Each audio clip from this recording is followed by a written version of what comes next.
Welcome, everybody. What I was just saying is that David Graeber will be here in just a second. He's upstairs being interviewed.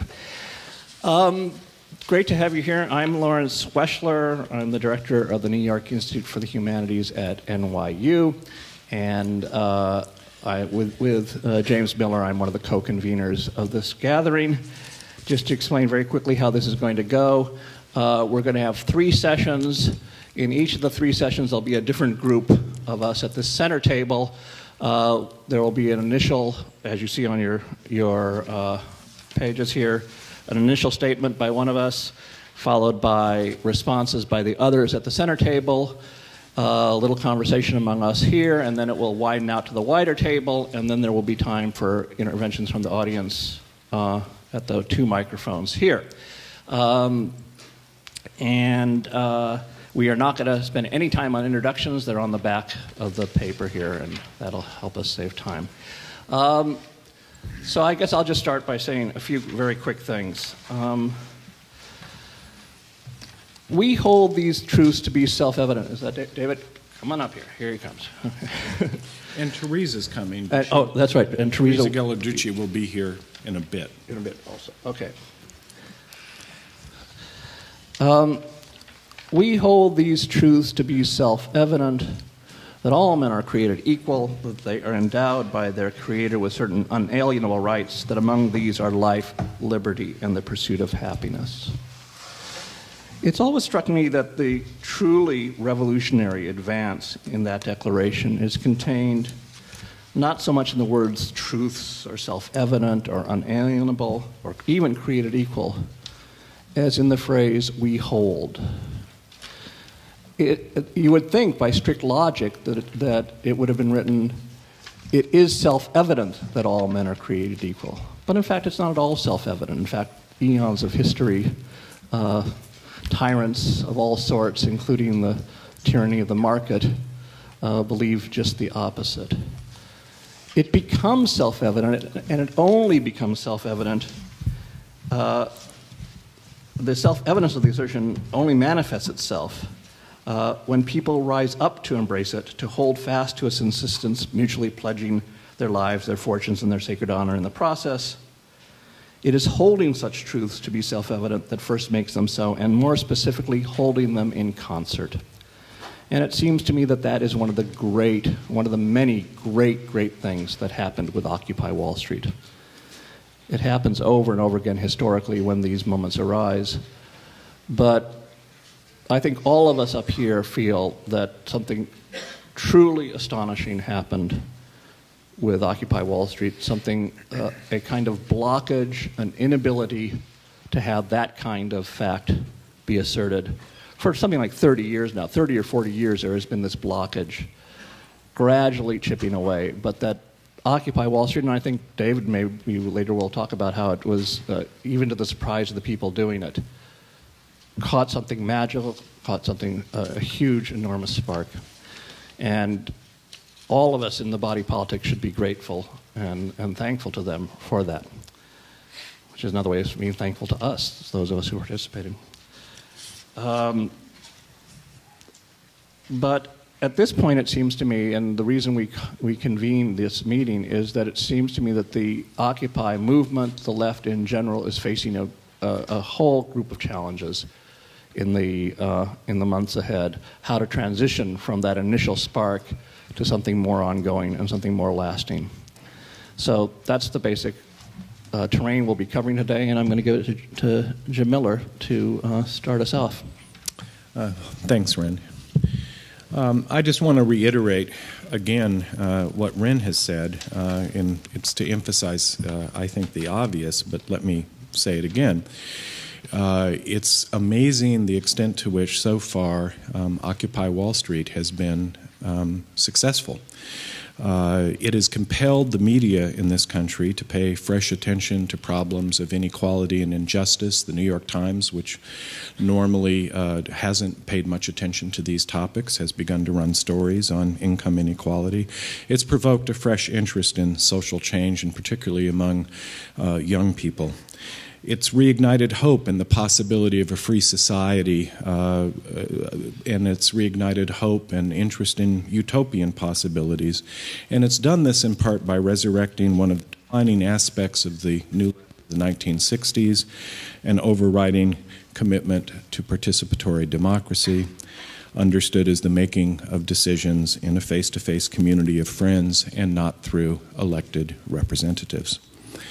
That said, I have some questions about the direction of the movement, and I think they're worth raising, particularly at this point, because I think the movement stands at a kind of crossroads where decisions have to be made about the best directions forward.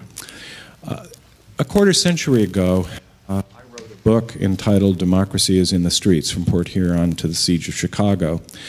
And it really is a study of the 60s experiment in participatory democracy. In my view, the most important conclusion to draw from the experience of the 60s was to demonstrate, I'm quoting myself now, the incompatibility of rule by consensus with accountable, responsible government in a large organization, or even in a small group of people with divergent interests and a limited patience for endless meetings.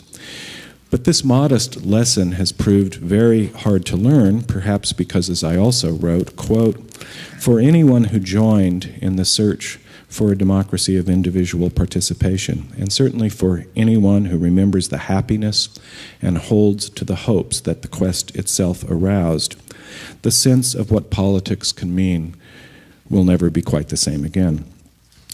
The result for many subsequent groups on the global left has been an unstable political idealism, an amalgam of direct action and direct democracy, with many of the virtues of a utopian and romantic revolt, passion, moral conviction, a shared joy in the joining of battle, but also some of the vices.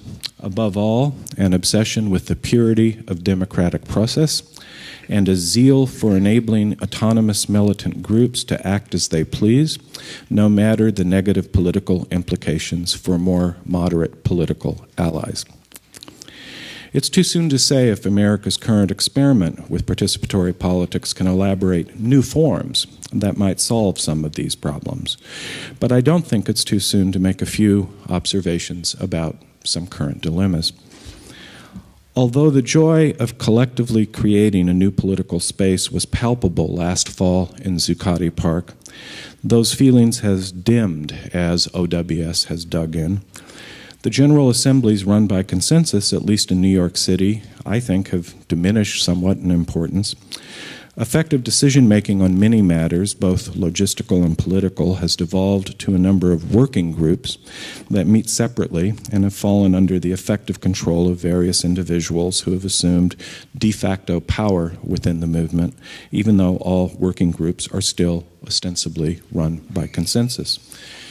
In an effort to acknowledge these problems, the General Assembly in Zuccotti Park voted to institute an operational spokes council, which began to meet regularly in November on nights when the General Assembly wasn't in session. In this way, among others, the occupation in New York City slowly but surely has turned from what David Graeber has called, quote, experiences of visionary inspiration to a much slower, painstaking struggle of creating alternative institutions. But that is not all.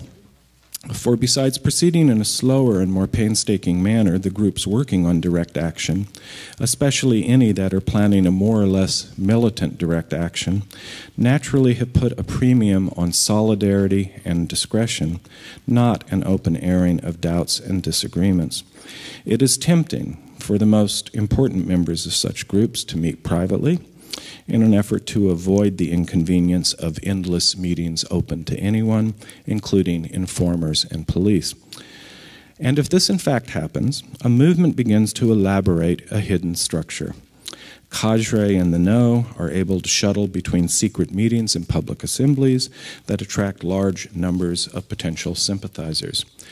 This duplicitous structure, familiar from communist fronts and some radical anarchist organizations like Bakunin's so-called Secret and Universal Association of the International Brothers in 1869, and also used by some New Left groups in the late 60s, enables underground organizers to mold the views and direct the actions of those gathered in more public assemblies. In effect, a public show of democracy risks becoming a facade, a front for a small vanguard of de facto leaders. Meanwhile, as David Graeber has observed, and as veterans of the battle in Seattle and other transcendental moments of embattled moral clarity can attest, street fighting with police can be heady, even transporting. I quote David Graeber, "It is a way to create one fleeting moment when autonomy is real and immediate, a space of liberated territory in which the laws and arbitrary power of the state no longer apply, in which we draw the lines of force ourselves." After my own participation in the whole world is watching showdown between police and protesters in Chicago in August 1968, and similarly electrified by that confrontation, I, like other militants of my generation, heaped scorn on the dreary compromises involved in electoral politics. I was quite certain I never wanted to have anything to do with the system, given what I had been through. And this brings me to perhaps the most insidious paradox of participatory democracy, when a movement that pursues its aims through polarizing protests simultaneously demands consensus in its public organs of self-government. The paradox, I think, unfolds as follows. The success of a polarizing movement hinges on obtaining publicity and sympathetic attention from outsiders.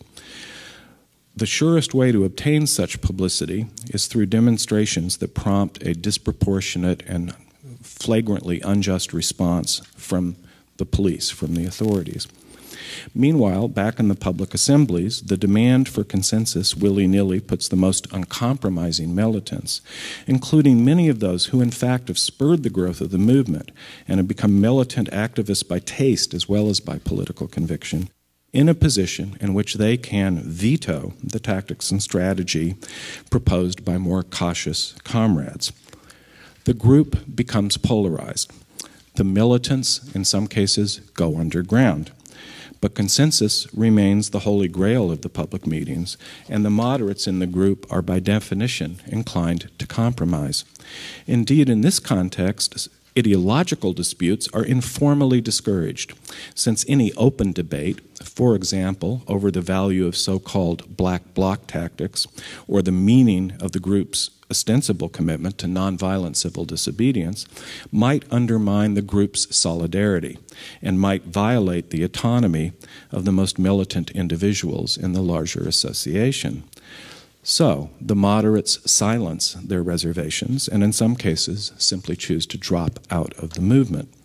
Officially, a diversity of tactics may even be endorsed, but the consensus view that prevails in public is generally the most radical alternative on offer, an extreme illustration of what Cass Sunstein has called the law of group polarization.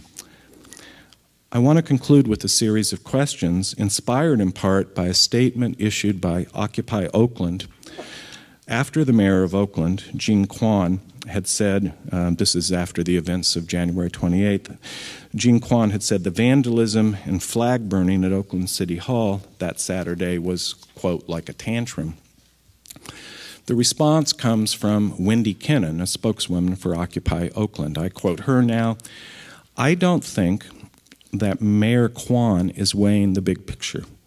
The small amount of destruction caused by these autonomous people that may or may not be part of Occupy Oakland versus the kind of destruction against the environment, working people, and poor people. Hence my questions. Where do people here stand on vandalism and violence as tactics, as a means of social change? Is there any limit this movement can and should try to set on the tactics of autonomous people, sometimes masked autonomous people, who may or may not be part of the movement? What role should secrecy in vanguard organization play?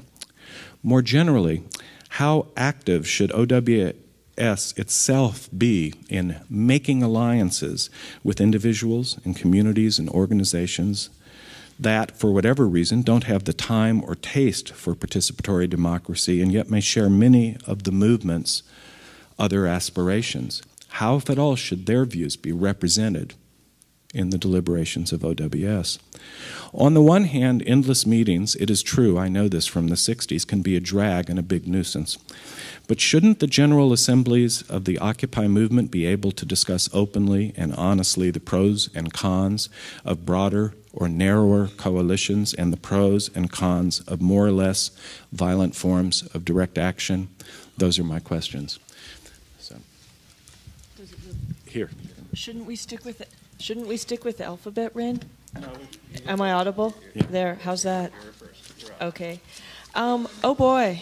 So first, I want to start by thanking New York for Occupy. It's been a gorgeous, beautiful, amazing, astonishing thing that we on the West Coast have been very happy to receive and collaborate with. So, okay, everybody likes being complimented.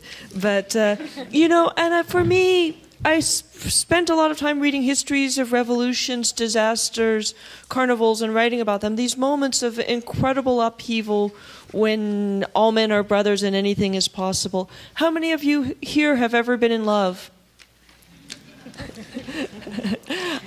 We won't look for the people who aren't raising their hands. But you know that there's that incredible heady moment where you feel like you have everything in common. Nothing separates you. It's a beautiful dream. What process, what boundaries. We're just so happy together. It's so great. Every revolution has that at its outset, and it's important, and you can revive that like a carnival, the way you can revive your honeymoon in certain ways, and we won't talk about how. And but it feels like in the fall we had this incredible honeymoon, like nothing I've ever seen before, where, you know, tenure-track people and homeless people, people of all colors, liberals and far-left radicals, etc., felt something so deep in common. And it wasn't just fury and hatred for Wall Street. It was a deep love and empathy for the victims of Wall Street, for each other, for the sense of possibility, and something I've seen over and over again in revolution and disaster, which is the sudden joy of stepping into the power, the awakeness, and the solidarity of being a member of civil society. That moment when you are no longer living in private, you're no longer voiceless, you're no longer isolated. You're deeply connected, you're empowered, you're part of this beautiful force that can change the world, that is the change of the world already transformed. So, and then, you know, that's the honeymoon. Then somebody has to take out the garbage. And, you know, and that's fine. And, you know, I'm from Bohemian West Coast. There's a lot of people who think like after the honeymoon there's a problem and you abandon the other person and start all over. And but, you know, really, then after the honeymoon comes the relationship where it's like, actually we're really different and we're going to have to work on this and figure out what matters really deeply to us. What do we have in common? How do we continue to stay together? And that's, I think, where it gets really interesting. Honeymoons are really great. They sort of invigorate you. They connect you and bond you and inspire you in deep ways. And then comes the real relationship. And that's where we are now. And that's okay. That's more than okay. So, and I think when I think about Occupy Wall Street, I think that it was both this incredibly fresh new thing. The very idea of Occupy, this kind of, is itself, in a romantic way, this kind of steadfast, committed, we're not going to go have one day or one afternoon or 1 week of action. We're here. And, you know, it's a way of being present that feels connected to the penchant for gardening and for this kind of idea of sustainability and permaculture and stuff that's been part of the conversation of the left. And there's a lot of new things, new words, new ways of doing things, new gestures. It also feels to me like this kind of magic culmination of 40 years of trying to undo the worst of the 60s. I hate talking about the 60s because I was there for almost all, somebody raised their hand like he does too. I was there for most of the 60s, but I was playing, you know, there were diapers and then there were plastic horses and dinosaurs and some dolls, some playing in the hills. You know, I was 8 when the 60s ended, and thank God. for the ending part. So, and I've been saddled with the legacy ever since. And the legacy is used to smear us, that we're marginal, that we're privileged, etc. I've seen it with anti-globalization movement. I've seen it with, with this movement. I've seen it with everything my whole life. That the 60s is kind of a burden of history that I wish we'd get over by being more historical and thinking more about, 1848 or the 1930s or the amazing 1980s. But what I see Occupy also as a culmination of is overcoming the colossal mistakes of the 60s around maybe that was just the honeymoon, but about divisiveness. That the model of the General Assembly, consensus process, etc., emerge out of feminism and people of color and the anti-nuclear movement in the 1970s and 80s, trying to do things better than they'd been done. There's a sense of openness because we're not going to be paranoid. One of the reasons we're not violent is so that some of us is, in the bomb-throwing Weather Underground kind of way, as so that you don't get into paranoia and fear and conspiracy and undergrounding and FBI witch hunts and, that stuff. Like, I know people in the Weather Underground, it didn't really work very well. And I have yet to see an example of violence on the left that's achieved anything exciting and fruitful in the last 40 or 50 years. But maybe I missed something. So I feel like it's been both a brand new thing and a culmination. It's been great. It's been a honeymoon. The honeymoon's over. The relationship is still very rich and strong. And I think there's also a sense that I see all the time in activism, to think that if it didn't change everything in the whole world this very moment, then it was a failure. But it's changed, and I think I totally agree with Jim, it's changed things so profoundly. It's changed the conversation. When you look at how the elected politicians are interacting and discuss what they're obliged to acknowledge and discuss now, that we've set the terms, we changed the debate. It's like this bizarre curse that was over us where we could never call economic injustice, injustice. We could never call greed, greed. We could never call the unnecessariness of poverty, the unnecessariness of poverty. We could, we suddenly are calling things by their true names, and it's one of the huge gifts of this moment that's going on right now.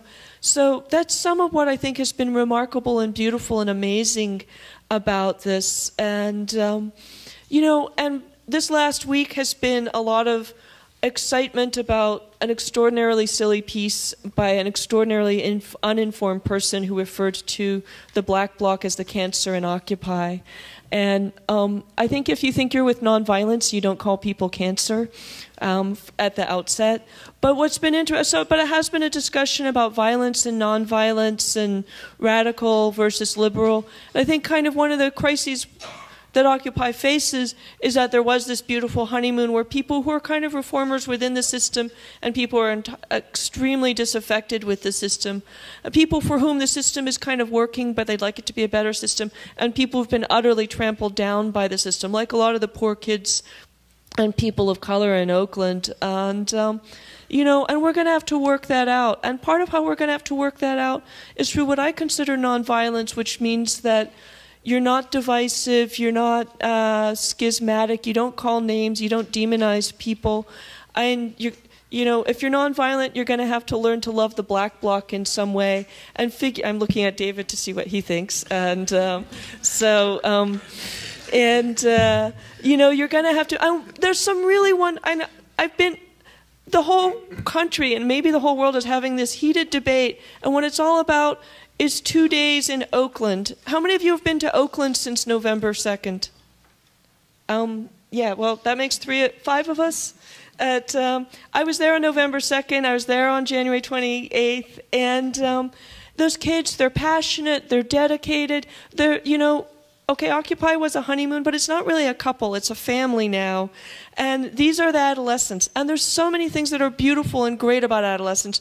They're passionate, they're devoted, they're fearless, they excoriate hypocrisy. They're going to be doing this stuff in 20 years, a lot of them, when a lot of old people are not doing anything at all. And there's a lot to love about them. And then there's some stuff, I think what constitutes violence is a big question. I think we should never forget when we talk about kids doing the smashy with graffiti and windows and stuff, that we're talking about a system that's created millions of people in incredible poverty in this country. We're talking about a system in which people around the world are dying, you know, thousands of them every hour, millions of them every year because of economic policy. We're talking about wars. We're talking about pilotless drones.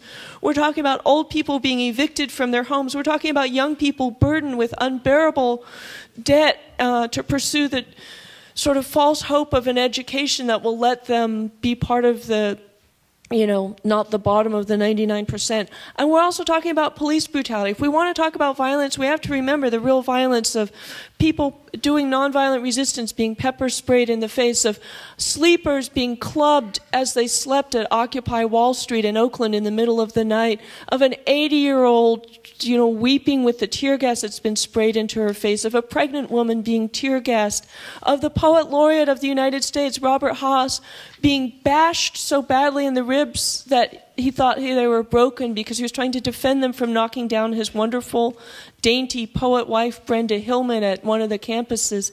That, you know, that we have to remember what violence is. I think that these, you know, and how the real violence that we're facing, and not get totally consumed in this extremely exciting thing in the foreground. And, you know, and I think that if we're going to be nonviolent people, it means that we have to respond to these things we don't agree with in a loving way. We have to acknowledge that sometimes property destruction isn't violent, sometimes it is, that it's all very slippery, and that we're only going to address it by having open and inclusive dialogues that don't demonize, don't divide, and don't necessarily have to come to an end, because this is a process, not a product. Thank you. Yeah.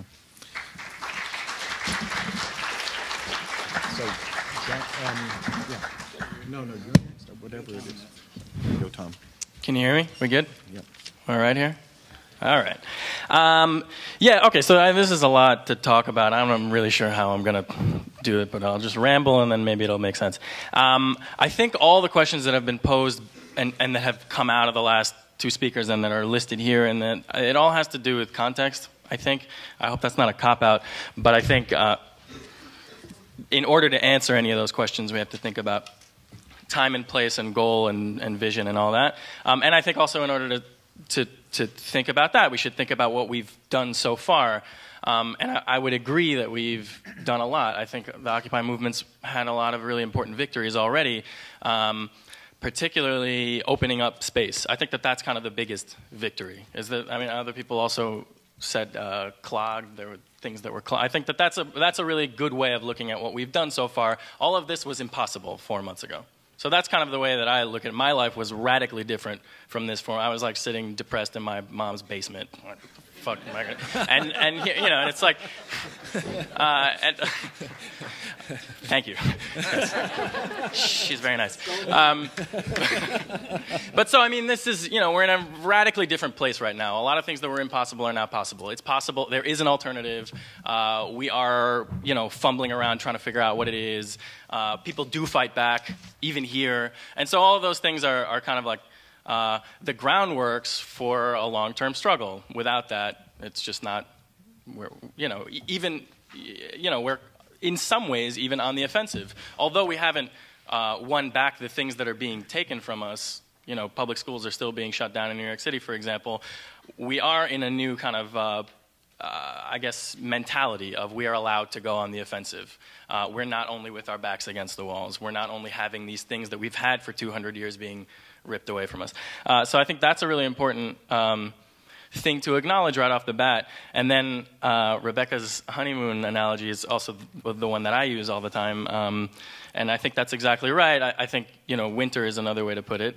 It gets cold and we gotta, you know, it's not sustainable on a practical level. It's not sustainable to have for all these people who are running around the streets to have, you know, 16-hour days for the rest of their lives. That doesn't really, I can't, I don't. But and so, you know, all of a sudden people start to readjust. Like it's not, you know, in the first 2 months you drop everything to do this thing because you're in love and because there's nothing that could possibly be wrong with your partner and everything is just, you know, whatever. And then you wake up one morning and, like, they have bad breath. It's, like, real, you know? It's, like, it's not all sexy. And you have to, and I have to start to work. And I think we're at the place now where we have to start to work. And also to keep with this analogy. I mean, there's Eric Fromm wrote a book called The Art of Loving, and I think the sort of the pinnacle, the centerpiece of that book is if love is an art, we have to practice it. And so if we want to link that with this analogy, you know, if this is a serious thing, we've got to work. It's not just going to be magical. Although what Occupy Wall Street did, I think, was use a kind of moment to open up the possibility for what we're now engaging with, which is how do we have a meaningful social transformation, which is going to take a lifetime.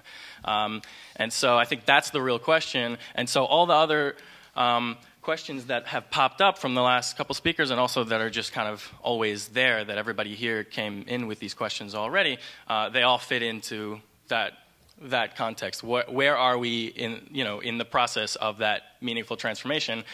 What's useful for us now in the building of the movement that it's going to take to accomplish that?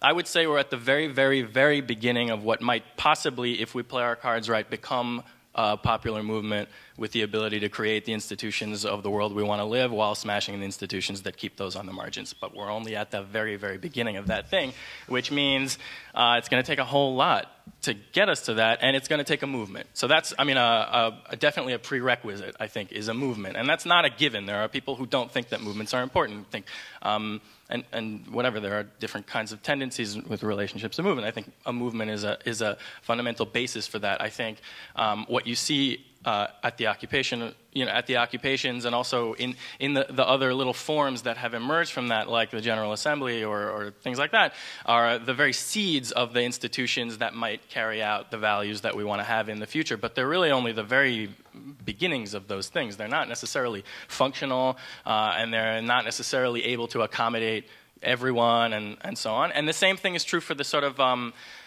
confrontation with the institutions of the status quo. We've shut down ports for short amounts of time, and we've like harassed the hell out of bank tellers and things like that. But that doesn't bring down finance capital or patriarchy or white supremacy or authoritarianism, obviously. But those are the very nuclei of a struggle like that. So I'm not sure where I'm supposed to go with this right now, but again, I think the questions about that was an incredibly roundabout way of saying that the questions about violence and vandalism, and I don't think they're the same, by the way, and the role of small groups inside of a bigger group, and the question of how do you connect to groups that are different from you. Those are all, again, contextual.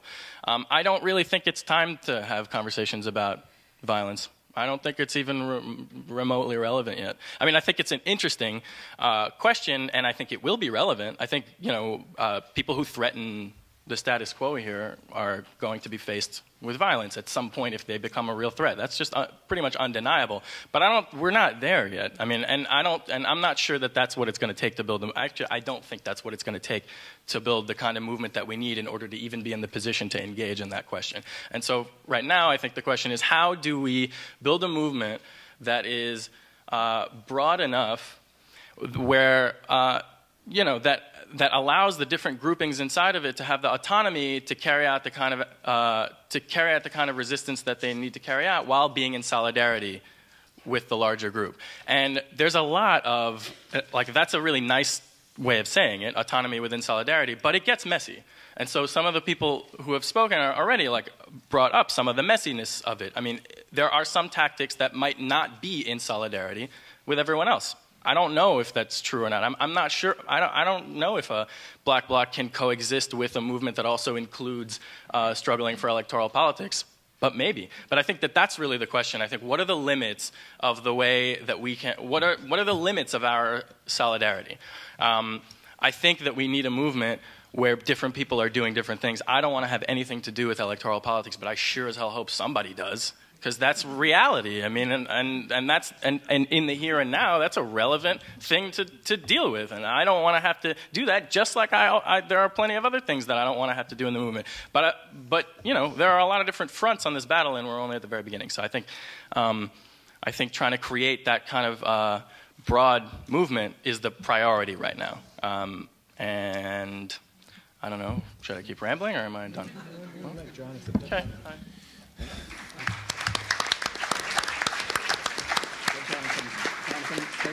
You have to really get close to this mic, really close. Well, I'm afraid after hearing from Yotam that we shouldn't talk about nonviolence. Nonviolence is the thing I plan to talk about.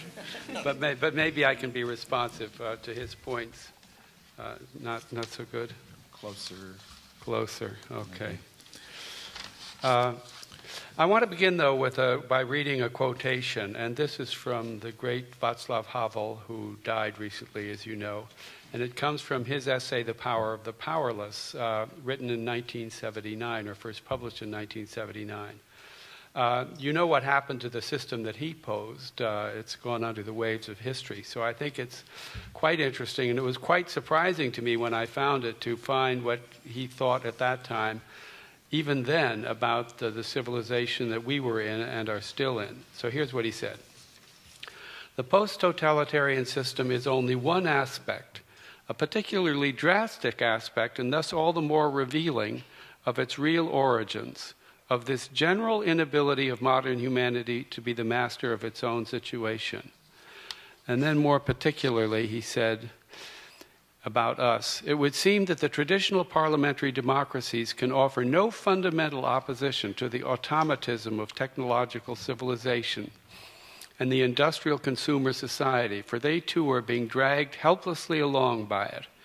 People are manipulated in ways that are infinitely more subtle and refined than the brutal methods used in the post-totalitarian societies, but this static complex of rigid, conceptually sloppy, and politically pragmatic mass political parties run by professional apparatuses and releasing the citizen from all forms of concrete and personal responsibility, and those complex focuses of capital accumulation engaged in secret manipulations and expansion, the omnipresent dictatorship of consumption, production, advertising, commerce, consumer culture, and all that flood of information, all of it so often analyzed and described, can only with great difficulty be imagined as the source of humanity's rediscovery of itself. So he kind of said it all way back from 1979. And as I say, in view of what happened to the system he opposed, maybe there's some hope here. And I just wanted, by way of paying my tribute to Occupy, I want to say that I hope and have a confidence that this is the beginning of the unraveling of these things that Havel talked about that afflict us. Anyway, on to nonviolence. We've got several hours ahead of us, so what I'm going to do rather quickly is just offer a few propositions without arguing too much of things I believe about nonviolence and really offer them up for discussion. And the first proposition is that I think it will be better in every way if the Occupy movement or whatever movement grows out of it remains nonviolent and, what is I think especially important, commits itself very clearly and unequivocally to nonviolence. And so far, as Yotam has pointed out, there has been very little violence, so maybe we shouldn't get too excited about it and get too worried about it. Nevertheless, I see this as a very positive force and a very positive decision. It's not just a matter of avoiding harm. Because to date, Occupy has really taken its place. It's taken a sort of recent place in a glorious tradition of nonviolent, militant, democratic, direct action that really stretches from Gandhi way back in 1906 in South Africa to the Solidarity movement in Poland and Havel's Velvet Revolution in Czechoslovakia, and I'm skipping over about 30 other movements, to the Arab Spring, and finally to Occupy, and now for good measure, the kind of sub-zero activism of the hundreds of thousands of people who have suddenly turned out in Moscow. An amazing development. Maybe China is next. So these movements really undid the two greatest empires of their time, or were instrumental in that, and that would be the British and the Soviet. And also they did much to remedy the greatest social wrong in the United States, and that would be racial prejudice and racial segregation. So we're not talking here about the small change of history. So that's why I say that nonviolent political action is an incredibly promising and fruitful way to go. And so when I commend it, I have that in mind. I think there are two fundamental problems with violence. One is that violence is part, and a big part, of what's wrong with the system. That's violence to human beings, and that's violence to nature, all of which we can blow off the face of the earth in several ways now. So obviously you don't want to become part of the machine. And that's why Havel said that he was against, rejected violence, not because it wasn't radical enough, but because it was, not because it was too radical, rather, I reversed it, but because it wasn't radical enough. It didn't give you the kind of systemic change that was really needed. The other is that the system, however we might define that the movement is up against, has a fantastic reserve of violence at its disposal. And if you go up against it, I think you're just going to lose. So what you're really faced with, I think, is two kinds of action, which are really quite separate and distinct and shouldn't be mixed up. And also two kinds of power. And the one is the destructive power of force, and the other is the creative power of nonviolence, which we've seen so beautifully exemplified in Zuccotti Park and around the country in the General Assemblies and so on. The idea of building something up, of acting the way you want to see things go, and holding that out as an example to the rest of the country and a kind of inspiration. And indeed, the country did take inspiration, and everybody says that it changed the conversation. And that's true. It also changed Barack Obama's political campaign. And I think it's changed the Republican race, too, but that's another story. Anyway, that's proposition number one. I've got three of them. Two is very quick. I think a movement needs to have a way to commit itself to things, whether that's to greater equality or it's to nonviolence. In other words, it needs, and so it needs a way, some means, some instrument, some assembly or something for committing itself to nonviolence. And more broadly, and this is number three, that means having a means in general of self-correction. Because a movement without self-correction, and perhaps that's what we're about here today, can become a danger to itself and others. You know, back in Eastern Europe, in fighting against Soviet totalitarianism, they coined the phrase self-limiting revolution. So an idea of limitation, of restraint, was built into that movement. Likewise, when Gandhi's movement turned violent in 1922, he suspended it. He called it off and said he had to offer satyagraha against ourselves. So I think it's very important for a movement to be able to correct itself and take steps back and move in new directions.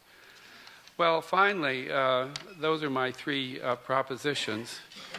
But after having said that, number four is that I have to really kind of throw my hands up and say, I don't know how to implement this. Certainly the horizontal way of making decisions is one of the glories of the movement, one of its splendors. But maybe is constituted now, and I don't know if this is true or not, that the insistence on consensus robs the movement of something that could be very important for it, and that's self-definition, which is another way of saying self-determination, which is, I think, one of the points of the whole exercises. And I've read the very interesting exchange between Chris Hedges and David Graeber, fascinating, and they're better versed in this discussion than I am. So I don't know what the way out is. I do know, though, that the questions that are on the table, they certainly go back to the 1960s, but they go back way before then. And Hannah Arendt, to name somebody who's pertinent to the New School, used to teach here, was sort of a great advocate of the council system that grew up in many revolutions of the 20th century. Spontaneous self-organization, usually of workers, but often of others as well. And these questions were put on the table then, and they're still on the table, and they're genuinely, I think, historically unanswered. So we've got roughly 4.5 hours to go, so maybe someone will come up with the answers. Thank you.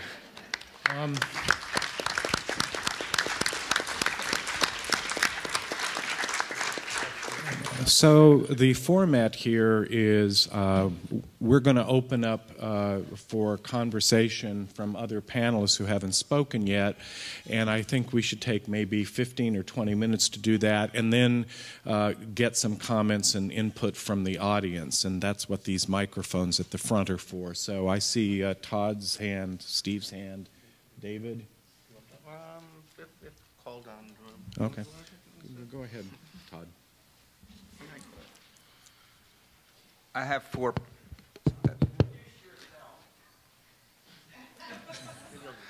I have four propositions too, but brief.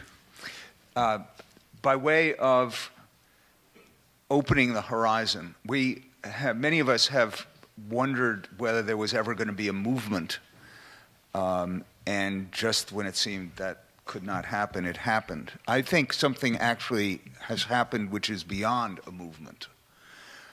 The movement has for so long, for so many of us, occupied the upper reaches of the noosphere that it's hard to imagine that something else is afoot, something even larger. But I think something larger is afoot, and it's very much in the American grain, and I'm coming to think of it as an awakening. America has been through, arguably 5 of them or so, the awakening of the 17th century, which delivered the Protestants, the protesting Protestants, some of them here, with rather grandiose ideas about being God's new Israel and founding what was not only a political system, in fact, not even so much a political system as a cultural system or a way of life. Then the so-called Great Awakening of the early 18th century, which is mostly remembered as a source of vivid Calvinist rhetoric, and was certainly that, but was also a run-up to the American Revolution, because it forged a way of talking about redemption with an idea about a political founding, a republic, which was actually the prevailing idea of the so-called founding fathers. Then there was an awakening in the early 19th century, much of which took the form of religious zeal and fractionation of denominations, one of which was, of course, the Church of Jesus Christ of Latter-day Saints. And it was also the seedbed, in many ways, of the abolitionist movement, which in turn had enormous meaning in the larger life of America. And then there was the awakening of the late 19th, early 20th century, which generally had a Christian fundamentalist tone, but also had significant influence on the way people lived, specifically the temperance movement. And then I think the 60s were their own kind of awakening. Now, what's the difference between an awakening and a movement? Awakening actually has bigger game, is after bigger game. Because an awakening is not only an aspiration or a strategic vector toward a goal, but it's actually concerned about a way of life and radical changes to a way of life. Now, those changes don't all line up, and there are within this movement or within Occupy many tendencies, some more ambitious and extravagant than others, and obviously they all have different implications. But the quality of transformation that is, I think, afoot actually extends to the level that Jonathan's Havel is talking about. That is to say, they head toward a reconsideration of the fundamentals of the civilization. I know that's grand. If it comes to pass, as David Graeber has so instructed us, that we're staring at the possibility of rescinding 4,000 years of debt, so be it. That may be one dimension of the awakening. Second point. Todd, just faster with the points. Okay, faster. Within every movement and within awakenings, there are 2 tendencies that always recur. One of them is more or less the force of self-regard. It's self-examination. And the other is the force that thinks about organizing and mobilizing outside. And we have both tendencies here. In any movement, both are important, and both have to be attended to.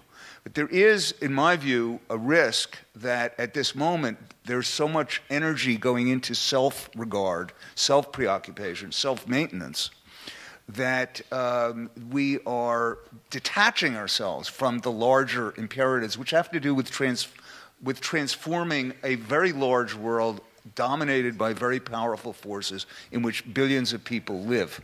And most of them are not in this room or not in our encampments. Third, the name of the political economic side of this system is plutocracy, and that is to say, rule by the wealthy. And it has been decades, it has been, of course, centuries in the making, but in its immediacy, it is 3 decades in the making. It will not be undermined in any significant way in the next 6 months. It is a way of life. It is, in fact, a system. And it won't be chipped away at either by assemblies or teach-ins or elections or the burning of flags. Fourth, what follows from this, in my view, and this is very abstract, I know, is that we ought to be thinking about a movement, an awakening and movement, which are, as I think of it, a full-service movement. A full-service movement is not a cadre. It is not a squad. It is not an organization. It is an array. It is, in fact, a sort of way of life in which there are forms of work that make sense, that contribute, for people of very different sorts. Some people who have no children, and some people who have lots of children, some people who work, some people who don't work, some people who are otherwise engaged, and so on and so on. And it offers something for all of them to do which contributes. So the strategic questions that matter most to me are the ones about how to expedite the materialization of that full-service movement. Thank you, very interesting, but everybody else on the panel, let's try to keep to about 2 minutes. Keep in mind, the longer you talk, the less they get to talk, and if you're angry, talk to those people. Anyway, let's have a few other comments. Who else wants to talk? Steve, and then Marina. Steve Max, I just want to quickly address a much narrower question here, which has come up. I guess the phrase that covers it is demonization. Right? Don't demonize people who are more inclined toward violence, and then all of the reasons were kind of laid out of why one might be inclined toward violence, which I certainly understand. But those of my generation had a somewhat different experience with some of this, because we had very close personal friends who went down that same track. Todd, myself, Bill Phillips over here, Itzhak. I can't see other people because of the lights, but we knew folks who in 68, 69, people who we had worked with closely, were involved in the days of rage in Chicago, and were breaking windows and turning over cars, and I can't remember whether spray paint had been invented yet, but if it hadn't, it soon would be. And it was only a year or two after that when a few of them, blew themselves up not 2 blocks from here, and others in the next couple of years were your age when they got arrested, and they're my age now, and they're still in prison, and it was a goddamn waste, and it was dumb as hell. And it was our obligation, if we had only, I think about this all the time, right? If we had only had the forum, if there had only been the kind of open discussion, it was our obligation to tell them it was dumb as hell. It was our obligation to tell them, don't go down a path that's going to lead to building bombs and blowing yourself up. Now, nobody has done that yet. And, I was always told as a kid, if you smoke marijuana, the next step was heroin. And maybe it wasn't true, and maybe if you do some of the tactics people are talking about now, the next step isn't blowing yourself up, but maybe it is.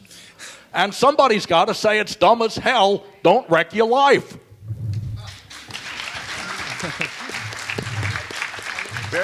I just want to say one thing in response to that.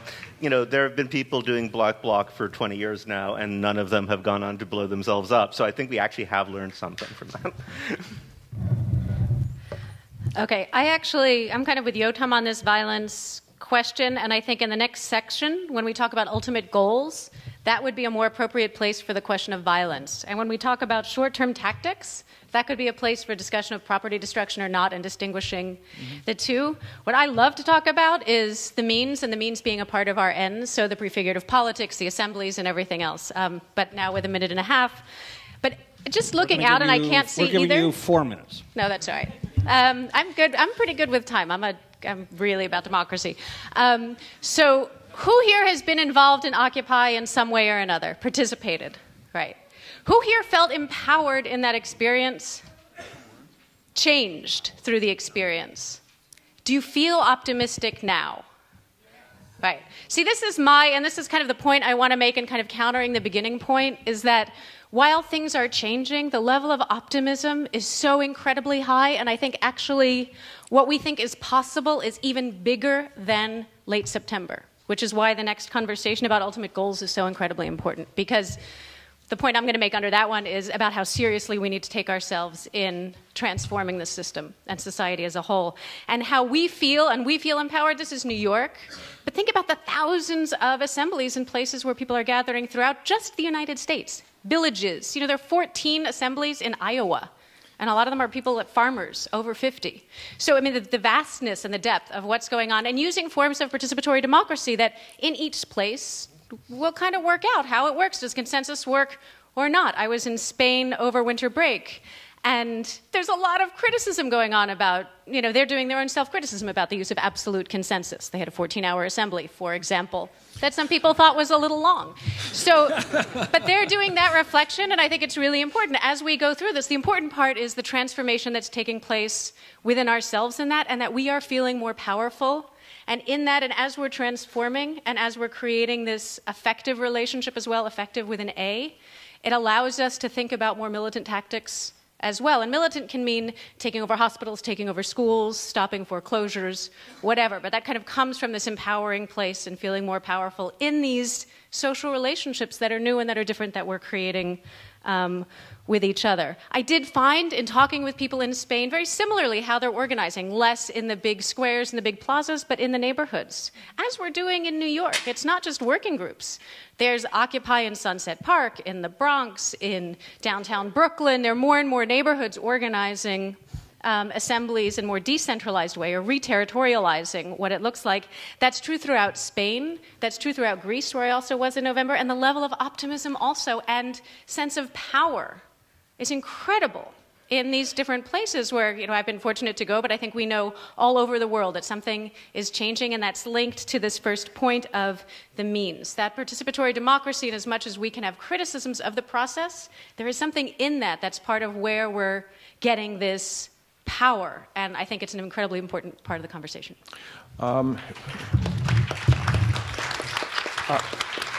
Biola's going to speak. Are there other people on the panel who want to say anything before we hear from the audience? So, but you can go ahead, and if people want to line up and join the conversation, there are microphones here at the front. So, Biola. Yeah, I just kind of wanted to echo what you said. At Brooklyn College, we began having general assemblies after Occupy Wall Street started, but before that, we'd been doing our own organizing, and what I found is that, like, the General Assembly process was really inclusive, but we don't actually, it's not a decision-making body, more just like useful for outreach and bringing people in and empowering them in that space to then be a part of something that has more structure to it that makes decisions. And I think that's like important to be looking at for like how you're organizing yourself, why, like, maybe you could have a 14-hour meeting, like if it's to discuss what the tactics are, then yeah, that makes sense. But if you need to figure out what you're going to do tomorrow because there's an action,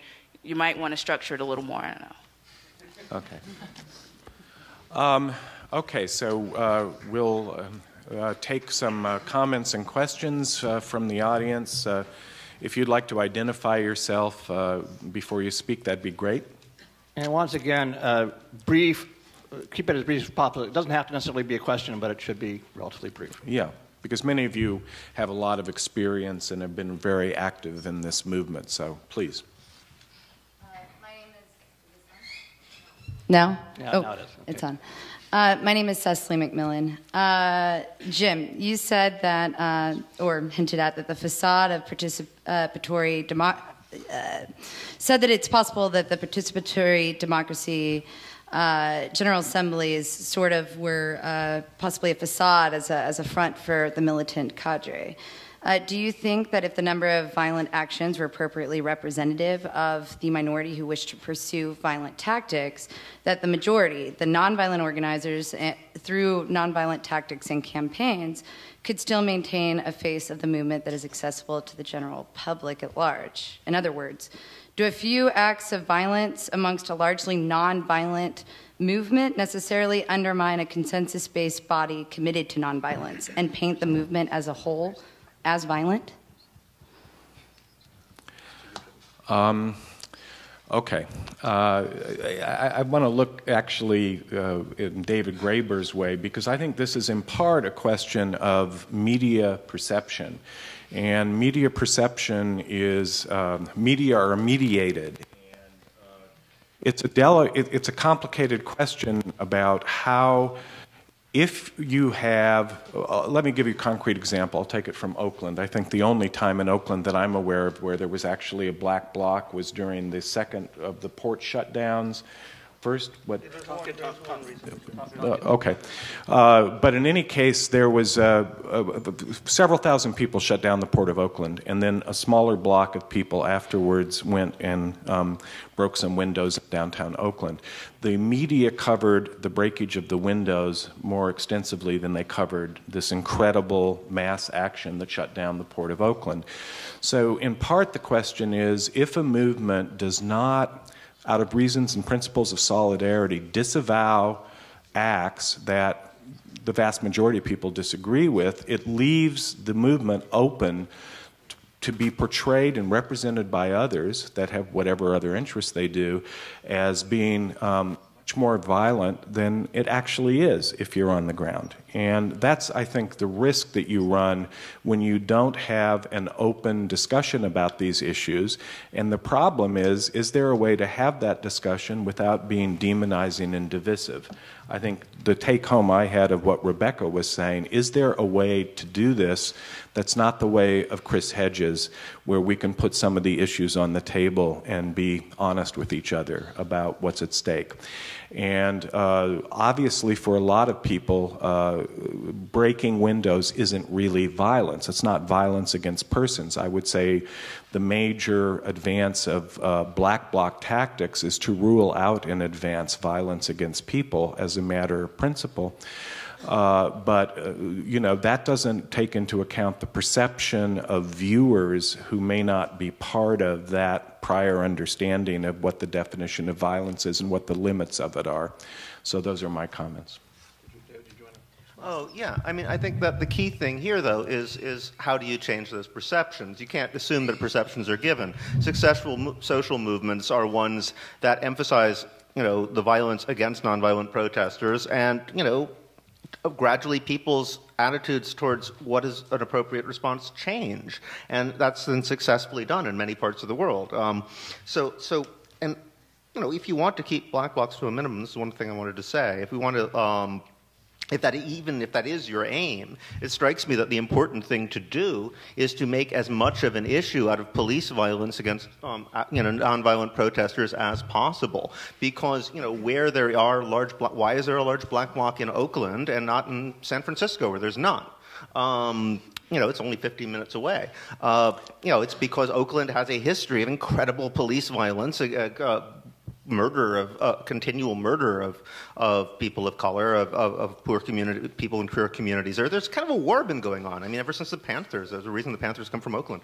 It makes sense that even if you're trying to connect with the community around you, you're going to have more militant standards than someone in a community where people really have made an issue out of police violence to the point where police can't really do as much. And you can do nonviolent blockades without getting immediately smashed up.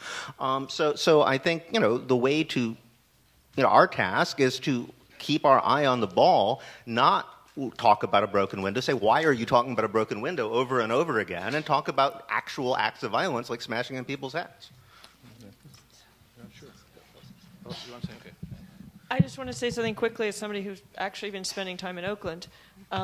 So, Steve, I don't disagree with you at all, except about how we might actually not just alienate and make even more self-righteous people who disagree with us. It's just something you probably know a lot about from the 60s. So, but I also think that with what's been going on in Oakland, there's this thing we talk about called suicide by police, where you bait the police into shooting you. There's something that's almost like a kind of equivalent going on. What happened late on the night of November 2nd, after the amazing nonviolent port shut down by tens of thousands of people, is that, and I'm not even sure that Black Bloc is a good label for the insurrectionists here who like to smash things up.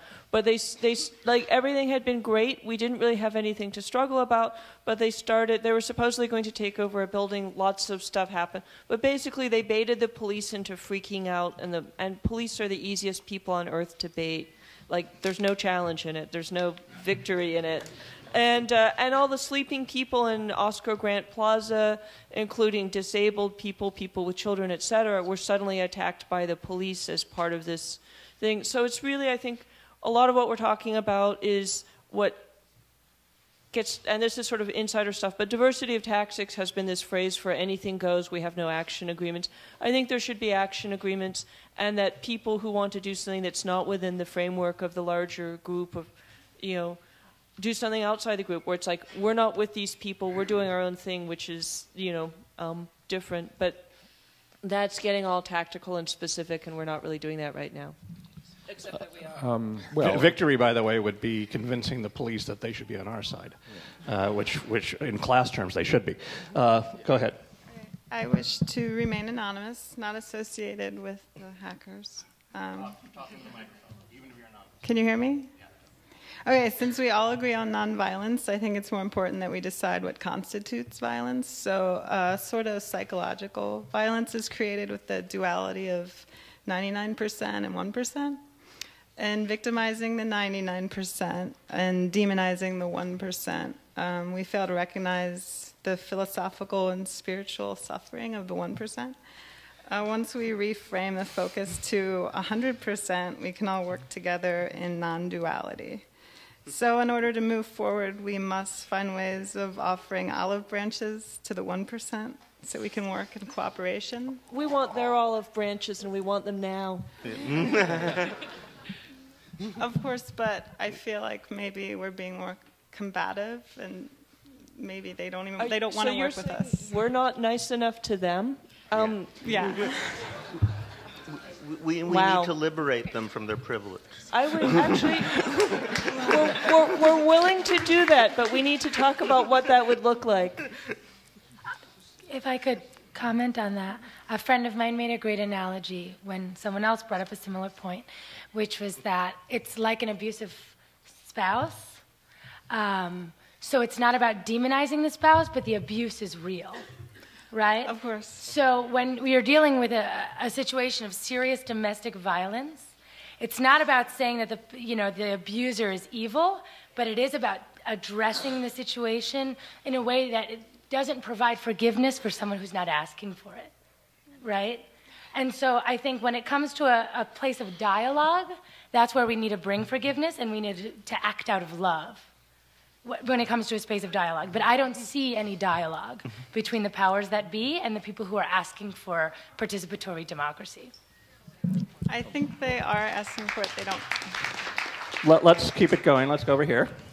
Hi, I'm Chris. I want the respondents on Jim's panel to be more explicit to his criticisms, to respond more about the kind of facade character of participatory democracy, and if there is kind of a de facto group of people who are in power that are taking sway over this participatory model, modes of going about things, then what would it mean if you were to actually take seriously if the Occupy Wall Street movement were to follow more of like a vanguardist model or democratic centralist model? Like, take that seriously for me. And I was just be curious, if that happens by default, would you, Occupy Wall Street, actually want to own something like that?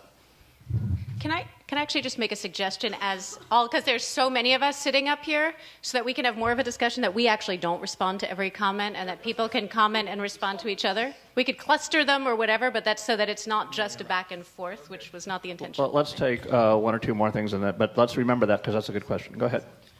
Hi, my name is Skanda Kadragama. I'm a New School student.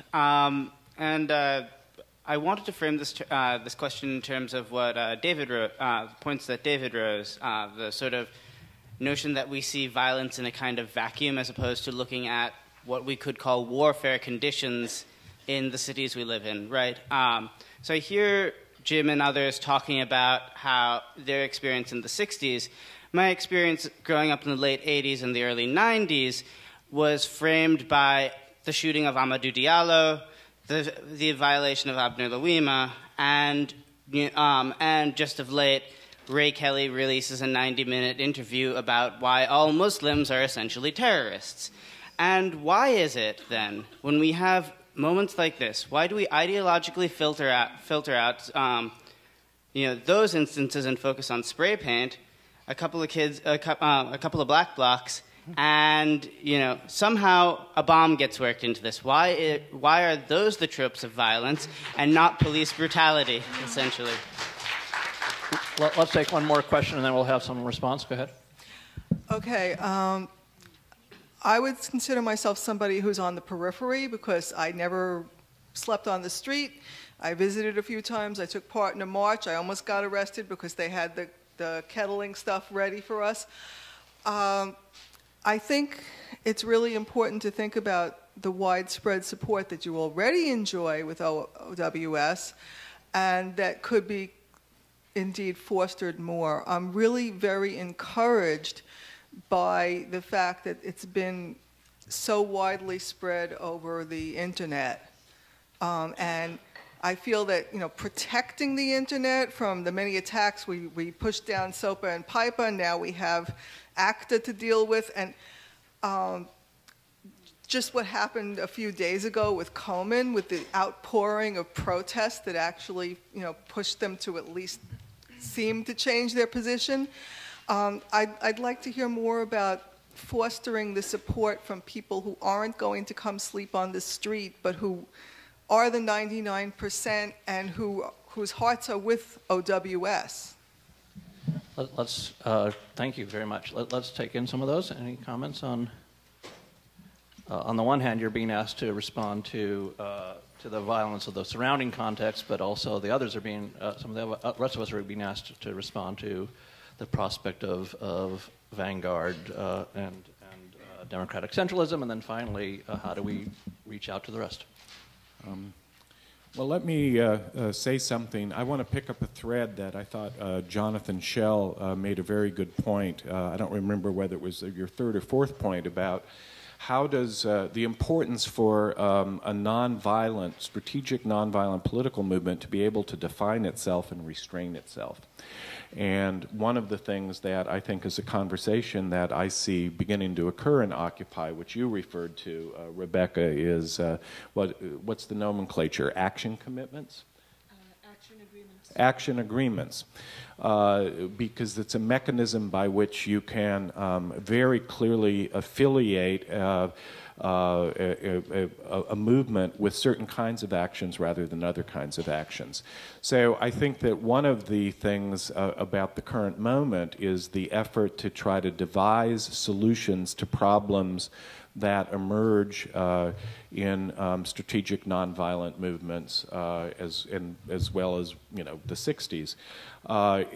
If a strategic nonviolent movement is successful, it will highlight police violence, because the only people being violent and visibly violent will be the police. That is one of the reasons I think why Gandhi, when there was a flare-up of violence in his own movement, withdrew, because you had to press the reset button. The moral force of a strategic nonviolent movement is the self-restraint it exercises, often in the face of great provocation and often at risk of life in the case of the South in the 60s. Because in the South, police would kill people. It wasn't just beat people. So that's a comment on self-restraint and how important I think it is at this juncture. The question was raised about people to respond to the first part of Jim's comments about how cadres and groupings and so forth start manipulating the wider General Assembly. If that's happening, have you had a sense that that's happening? Have you had a concern about that happening? And if it did happen, would you be able to deal with it? I'm addressing more people directly in OWS. Yeah, I'll take a really quick crack at it, and I'm going to be very brief because I'd rather go back to you all. And so I don't want to get into all the nitty-gritty about the things that happen behind the scenes at Occupy Wall Street, and a lot happens. It's a big movement. We're all trying to figure out our relationships with each other. It's not always pretty. It's sometimes not very pretty. Anyway, but I think the point of it, and just to go towards thinking about the future instead of getting bogged down in what's happened or hasn't happened, I think the question is, how do we create systems and institutions that allow a movement to develop over the long run? And I think that is a question that can apply both to the issues that people have brought up about violence or nonviolence, and to the issues of leadership and decision making and stuff like that. I think we would be wrong to pretend that there's no such thing as power just because we hate that people use their power against us. Just like capitalism doesn't, wither away just because we don't like it. It's something that you have to actually crash into and have an alternative to, and those things have to happen at the same time. Same thing about leadership. A movement that has no structures for accountability or transparency or proper participatory decision-making processes is a movement that's most easy for people who are most conditioned to be in leadership roles to take power in that. And I look at me, you know what I mean? Like, just like nice looking white boy. It's like really easy for, you know what I mean? And that's something we have to actually create structures and institutions to protect the movement that we have, and keep leaders are not the problem. A lack of accountability and lack of transparency is a problem. So we have to create structures to work through all that stuff. And then just really quickly about the point that you made about why are we like harassing ourselves about broken windows and bombs and stuff like that instead of talking about police brutality? I think you're right, absolutely right on an ethical level, and I don't really want to even get into the questions of whether it's ethical or not ethical to use violence in such and that's why I said earlier that it's about context. I don't really even this system is incredibly violent, and no amount of broken windows will ever add up to the misery of loss of human potential that these systems of oppression have yielded. So that's not even so you're absolutely right, but I think the question, and the reason that people have brought in their experiences from the past, I think the question is, what's right for our movement? How do we resist it best? So it's to me, again, it's not a question about whether it's right or not. It's a question about what will build the movement and what will allow us to win. And I think it's going to take a whole lot to win, and who knows what that'll mean in 10 or 20 years. But that's the reason that I'm not so concerned about that question right now. We have about 4 more minutes of this session, so some quick comments, please. Yeah, I'll ask a question. I'm Lena Bokar. I'm active in Occupy Wall Street. I'm in Arts and Labor and Occupy Sunset Park. And I guess I wanted to address this to Jim and Todd and Marina. I was here for the New School occupation, and I guess I kind of want like a micro-analysis from the outside point of view of there's violence. I think there were threats. I think there was racism and class issues. Of course, it's going to happen because it's a microcosm of our society. But maybe a little bit of the hypocrisy or just the contradictions in the nature of the New School was founded as a university in exile. Now it's one of the most expensive schools in New York. And I'm an alum of the New School, so it's all these contradictions are very real. So in terms of occupying hospitals, occupying education, what would an occupied New School revisionist or another occupation look like? Would you have free classes? It's a very complicated thing, but would you just have this 1 week when administrators have granted us a space and then we act out a little bit? Now that space is gone and the $40,000 could have gone to TAs. It's how about for tenured pay cuts? But that's a micro level. But I don't know. I'm really interested. I'm in Arts and Labor, which deals with arts and labor issues, inequalities, adjunct professor issues. And I just saw this. I'll wrap it up. But I just saw the Weather Underground speak. Bill Ayers and Bernadine Dorn, and I know there's history with you guys on this. But basically, they said we're all complicit in sanitary acts of violence. So there is we're U.S. citizens. You know, we're a global empire. So whether or not it's in a protest or not, like, we're all complicit in this. So thank you. Let's take two more quick comments here. So this is I'm Yoni Miller from Occupy Wall Street.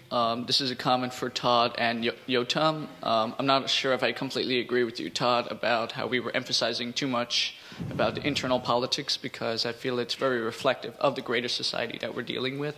And the other thing is, I'm not sure if you appreciate the difficulty that we had, especially in the winter, in terms of the suppression, whether it was the housing issues or, you know, the floating rumors about the finances, which split up a lot of people. A lot of people left because it's cold.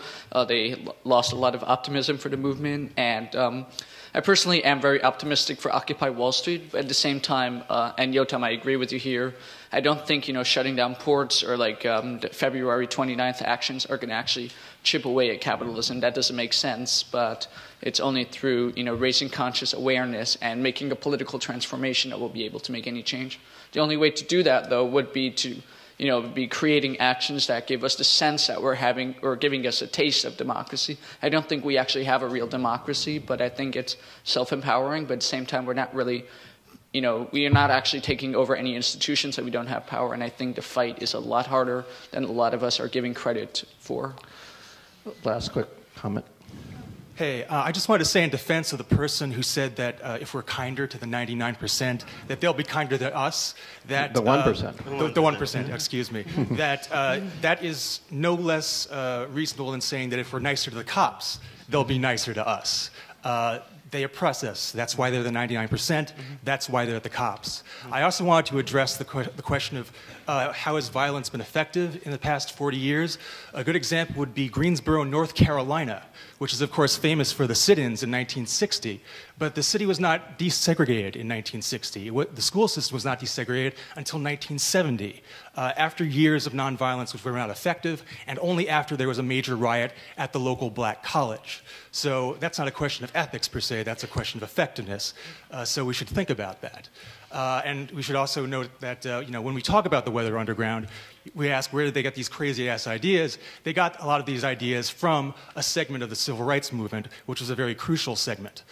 And I would also, speaking of the civil rights movement, and speaking of the media, there was an interview with Harry Belafonte about Occupy Wall Street and what his advice to the movement was. And his primary advice was not to worry about the media, because the media will hate you either way. They hated Dr. King up until the point where scarier people started coming around, and he started seeming like the safer alternative. And of course, after he was dead, they lionized him. But when he was alive, he was considered to be the enemy, and they tried to find every fault that they possibly could with him, and blamed him for the violence. Okay. Thank you. Rather than have people, all of us, respond to those particular things, I think it's going to be talked about in the next sections as well. Jim, I wanted you just to have a few last comments. It was your panel. Well, what I wanted to do is, I was trying to think in preparing for this conversation what I thought some of the tensions were, and why, in some ways, I think Occupy is kind of at a crossroads. And I think it's because that there was this amazing moment. I'm going back now to the moment of hope in the honeymoon period, where against all odds, and I think nobody really expected that it would happen, and why it happened is not entirely clear, but you had a handful of seasoned, dedicated organizers who were able to put into place and put on the agenda not just a slogan about the 99%, but put into play a process that was radically democratic, that offered hope of not just social and political transformation, but personal transformation. All of that happened very suddenly, and I think in many ways unexpectedly, at least when I read the interviews that David Graeber has given about this. He expressed surprise. I think as a result of this, what happened, which again people have talked about, was the sudden appearance of the rudiments of what could be a mass movement. You had general assemblies in thousands of cities across the United States. You had all kinds of people drawn in by the energy and the hope of that moment. Many of them are still around.